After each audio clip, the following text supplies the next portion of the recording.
La simetría es la armonía apropiada que surge de los miembros de la obra misma y la correspondencia métrica que resulta de las partes separadas en relación con el aspecto de la figura entera. La simetría nace de la proporción que los griegos llaman analogía. Ningún edificio puede ser ordenado de forma adecuada sin analogía, con justa proporción del cuerpo humano. Vitruvio, siglo I a.C.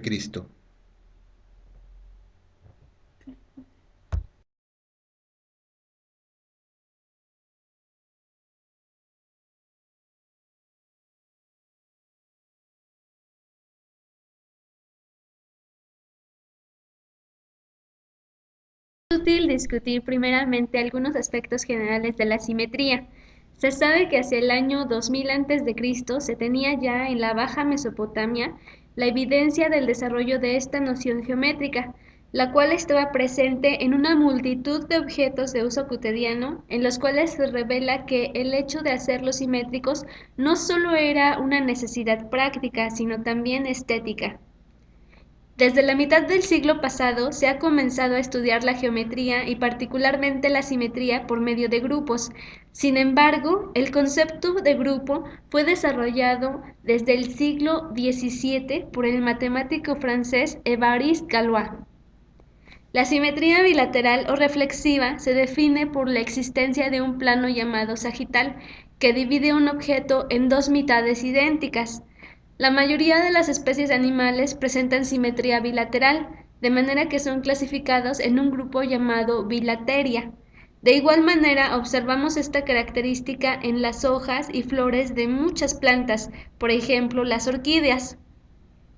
Asimismo, la simetría está presente en obras artísticas de todos los tiempos, que realzan los numerosos diseños simétricos que rodean nuestra vida cotidiana, como los trabajos gráficos de M. C. Escher, de los Países Bajos, 1989-1972, y los ornamentos que decoran edificaciones de origen árabe, tales como la Alhambra de Granada.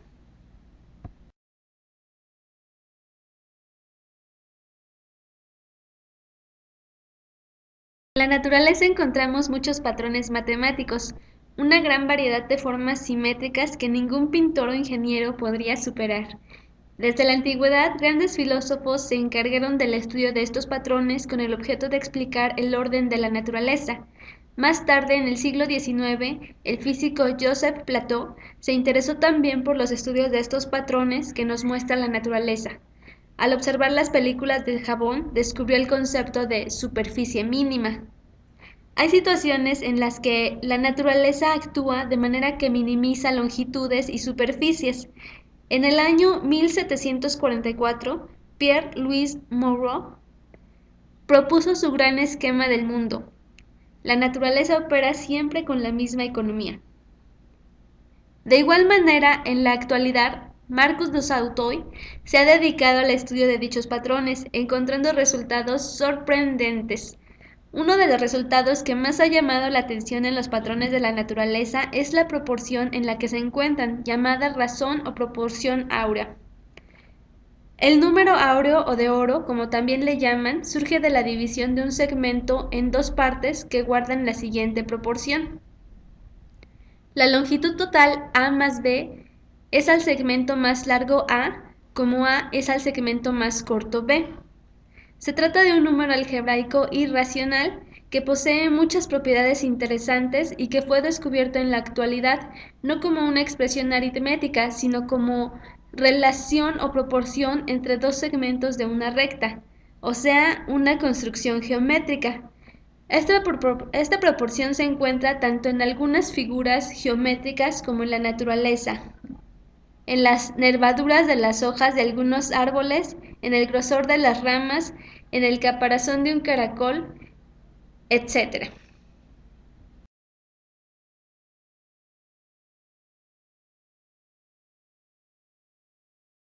Otros patrones que encontramos en la naturaleza son los fractales. Un fractal es un objeto geométrico cuya estructura básica, fragmentada o irracional, se repite a diferentes escalas. Es decir, por mucho que nos acerquemos o nos alejemos del objeto, observamos siempre la misma estructura.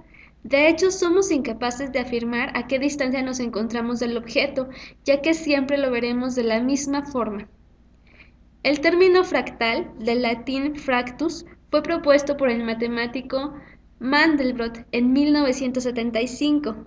En la naturaleza encontramos muchas estructuras con geometría fractal, por ejemplo, en las nubes, en los árboles, etc.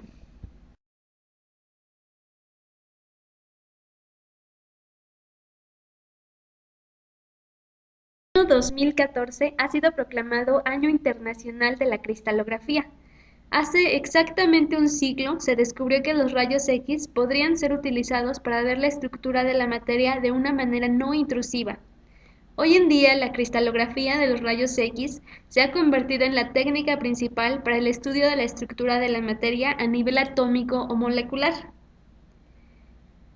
La disposición de los átomos en un cristal puede conocerse por difracción de los rayos X de neutrones o electrones. La química cristalográfica estudia la relación entre la composición química, la disposición de los átomos y las fuerzas de enlace entre estos.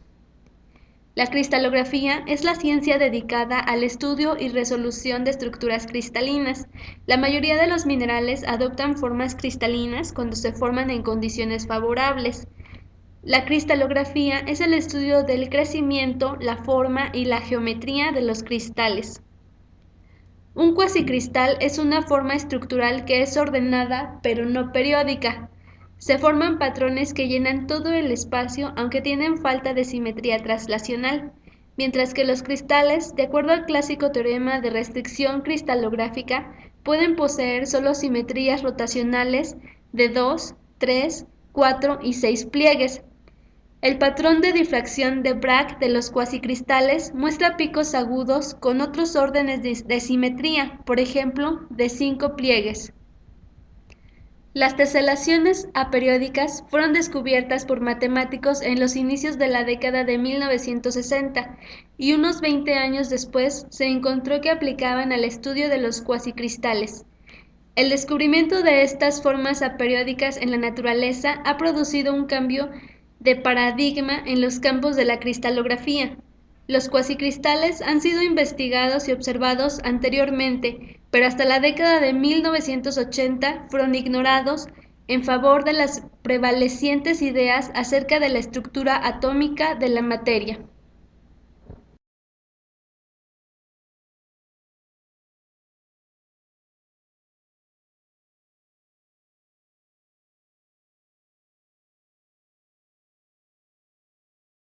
La teselación es cuando cubres una superficie con un patrón de formas planas de manera que no se superponen ni hay huecos. Una teselación es regular si se consigue repitiendo un polígono regular, por ejemplo, triángulos, cuadrados o hexágonos. Hay artistas que se dedican a hacer teselaciones. En pintura destaca Escher, también las hacen en la arquitectura. Aquí destaca el castillo de Alhambra.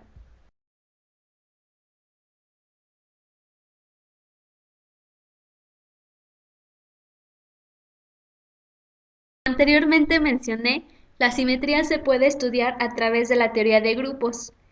Un grupo es un conjunto G en el cual está definida una operación binaria asterisco, tal que para todo A y B elemento de G existe A asterisco B, tal que A asterisco B es elemento de G, y se cumplen los siguientes axiomas: asociatividad, elemento neutro y elemento inverso. Un grupo simétrico de orden n es aquel que contiene las n permutaciones de un conjunto de n elementos. Simetría y grupos son conceptos intrínsecamente relacionados.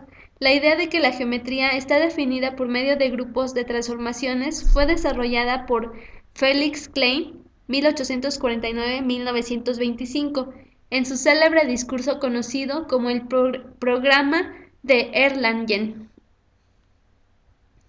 Dado un grupo, nos interesa conocer su acción en el espacio tridimensional o bidimensional según sea el caso. Por ejemplo, consideremos un triángulo equilátero con centro en el origen de coordenadas del plano. Supongamos que uno de los vértices se encuentra en el eje vertical y que se tiene una numeración en el sentido antihorario de cada uno de sus vértices. Podemos decir que la acción del grupo simétrico de orden 3 produce la siguiente geometría.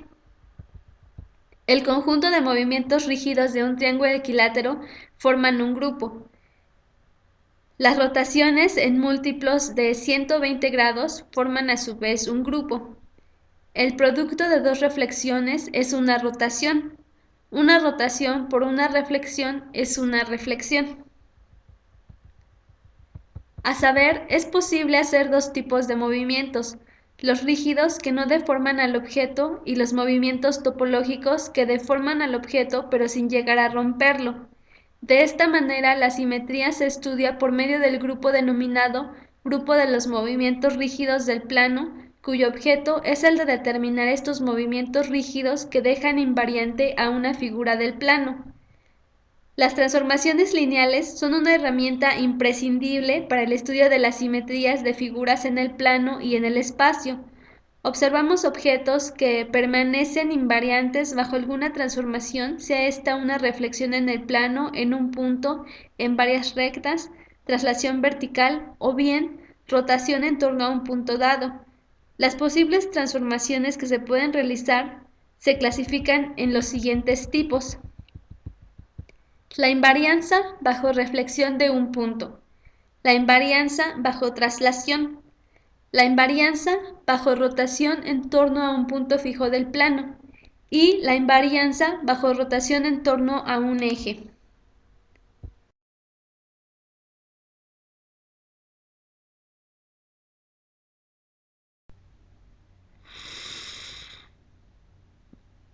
En mi vida, a menudo he hecho proposiciones de las cuales no estaba seguro. Évariste Galois, 1811-1832.